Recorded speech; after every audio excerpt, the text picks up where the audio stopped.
주인공은 언제나 강력한 모습을 보여줍니다. 이들은 극을 이끌어가는 존재인 만큼 어떤 고난이 다가오더라도 자신의 능력으로 극복하는 모습을 보여줬는데요.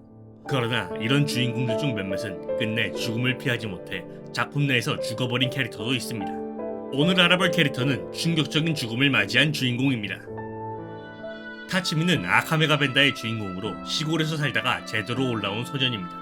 그는 고향을 부유하게 만들기 위해 제도로 올라왔지만 제도의 깊은 어둠을 목격한 뒤로 혁명군의 조직 중 하나인 나이트레이드에 들어갔는데요. 이런 그는 애니메이션 후반 상당히 충격적인 전개를 보여줘 많은 사람들을 놀라게 했습니다. 당시 혁명군이 본격적으로 진군하면서 제도와 혁명군의 결전이 벌어졌는데요. 이때 제도의 황제가 지고의 제국인 시코테이저를 조종하여 혁명군을 일방적으로 쓸어버렸습니다. 이를 막기 위해 시코테이저와 싸운 타츠미는 결국 황제를 쓰러뜨리는 데 성공하지만 시코테이저의 파편이 배를 관통하는 치명상을 입게 되었죠. 물론 복귀한 후 치료를 한다면 살아남을 수 있었겠지만 문제는 이 당시 시코테이저가 하필 부상자와 시민들이 모여있는 쪽으로 넘어지게 되었고 타츠미는 이를 전력으로 막기 위해 자신의 제구이자 갑옷인 인크루시오를 최대 출력으로 사용하는 건 물론 온몸을 던져 시코테이저를 멈추려 했는데요. 다행히 시코테이저의 움직임을 멈추는 데는 성공했지만 타츠미는 생명을 다해 죽어버리고 말았습니다. 悪い約束破っちまったな。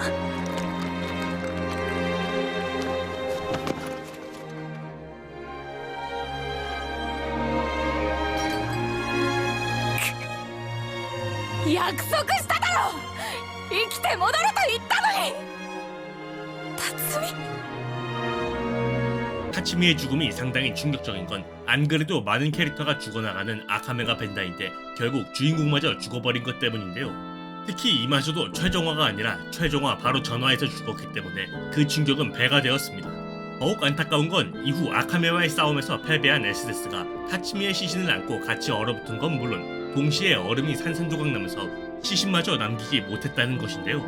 다행인 것은 그가 황제를 쓰러뜨린 건 물론 당시 죽을 뻔한 사람들도 타츠미의 희생 덕분에 전부 살아남았습니다. 여담으로 아카메가 벤다가 애니메이션화 되었을 때 원작은 완결이 나지 않는 상태였는데요. 이 때문에 원작에서도 타츠미가 죽는 게 아니냐고 많은 사람들이 걱정했는데 다행히 원작에서는 최종 생존 멤버에 들어가게 되었습니다. 야마우치 사쿠라는 너의 초장을 먹고 싶어의 여주인공으로 작중 주인공인 나와 같이 다니는 캐릭터입니다. 그녀는 상당히 활발한 성격을 가졌지만 췌장암 말기라는 절망적인 진단을 받아 시작부터 죽음을 맞이할 것이라는 걸 보여주는 캐릭터인데요. 이렇듯 시작부터 그녀의 장례식이 시작되는 것으로 사망이 예고된 캐릭터이지만 그 누구도 생각하지 못한 방식의 죽음을 맞이해 많은 사람들을 충격에 빠뜨렸습니다. 당시 그녀는 나와 함께 도서위원을 하거나 그녀의 버킷리스트를 같이 이루거나 쇼핑몰 데이트를 하는 등 전형적인 학생들의 연애를 보여줬는데요. 물론 중간에 서로 오해를 하며 싸우거나 그녀의 췌장 수치가 높아져 그녀가 다시 입원을 하는 위기가 생겼지만 다시 화해를 하고 퇴원을 하는 것처럼 원래 모습으로 돌아오기도 했습니다. 이렇듯 앞으로 죽기 전까지 행복할 것 같던 그녀는 퇴원을 한 이후 나와 함께 카페에서 만나기로 약속을 했지만 関係者によりますと事件に巻き込まれた市内の学校に通う高校生山内さくらさん17歳は刃物で胸部を刺された状態で路上に倒れているところを発見されたとのこと。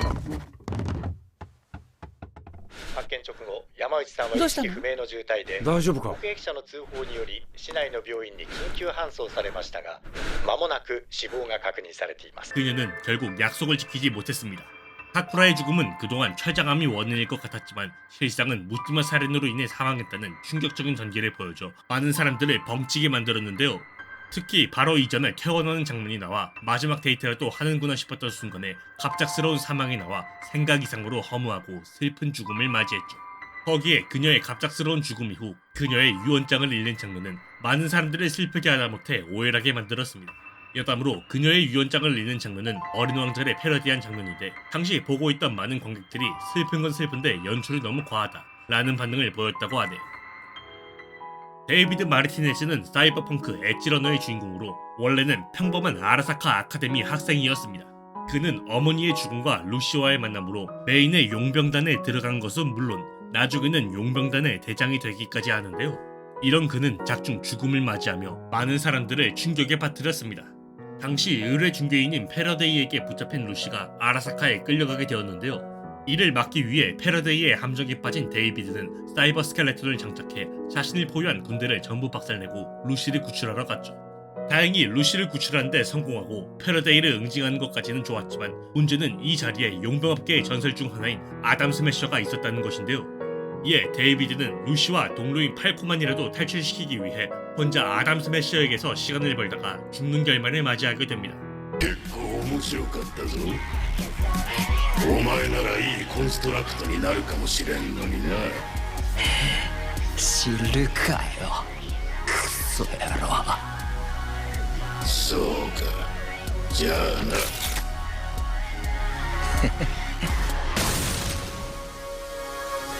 데이비드의 죽음은 작중 용병임에도 상당히 이타적이고 착한 성격을 가진 그의 죽음인지라 더욱 충격적으로 다가왔는데요.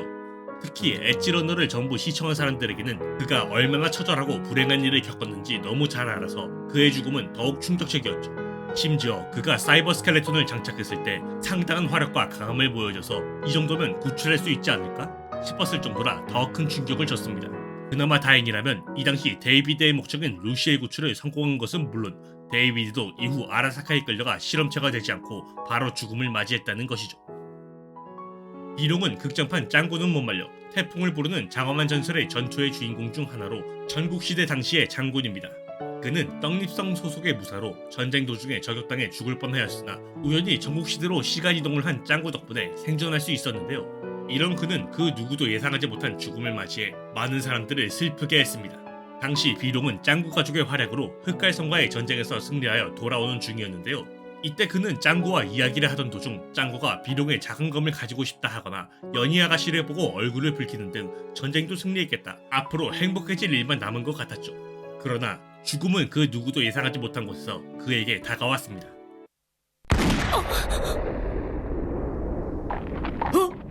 지금 이 소린 뭐지?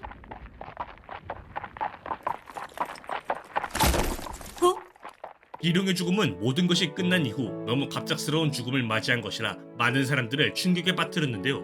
이후 짱구가 그의 앞에서 우는 장면과 그가 짱구에게 남긴 유언은 안 그래도 슬픈 장면을 더더욱 슬프게 만들었죠. 이런 슬픈 장면 때문에 많은 사람들이 짱구 극장판에서 슬픈 장면 하면 한 번쯤은 언급되는 장면이라고 합니다. 여담으로 엔딩 당시 누가 비룡을 저격한 것인지 작중에서는 전혀 밝혀지지 않았는데요. 이에 많은 사람들이 이 탄원은 처음 짱구가 비룡을 구했을 때의 탄원으로 짱구의 개입으로 시간이 뒤틀렸고 이후 모든 일이 끝나자 뒤틀린 시간이 돌아오면서 비룡을 맞춘 것이라고 추측한다 합니다. 로제트 크리스토퍼와 크로노는 크로노 크루세이더의 주인공으로 수녀와 악마라는 독특한 조합의 더블 주인공입니다.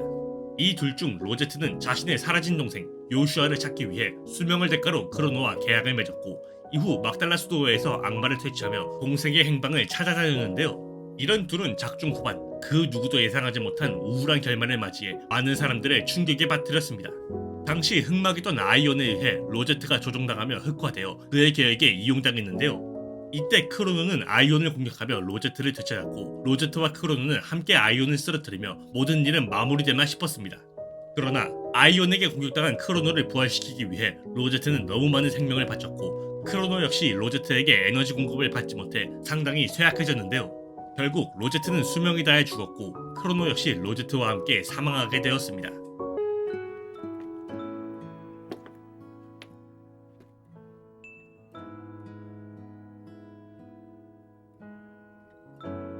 로제트와 크로노의 죽음은 당시 많은 시청자들에게 큰 충격을 줬는데요.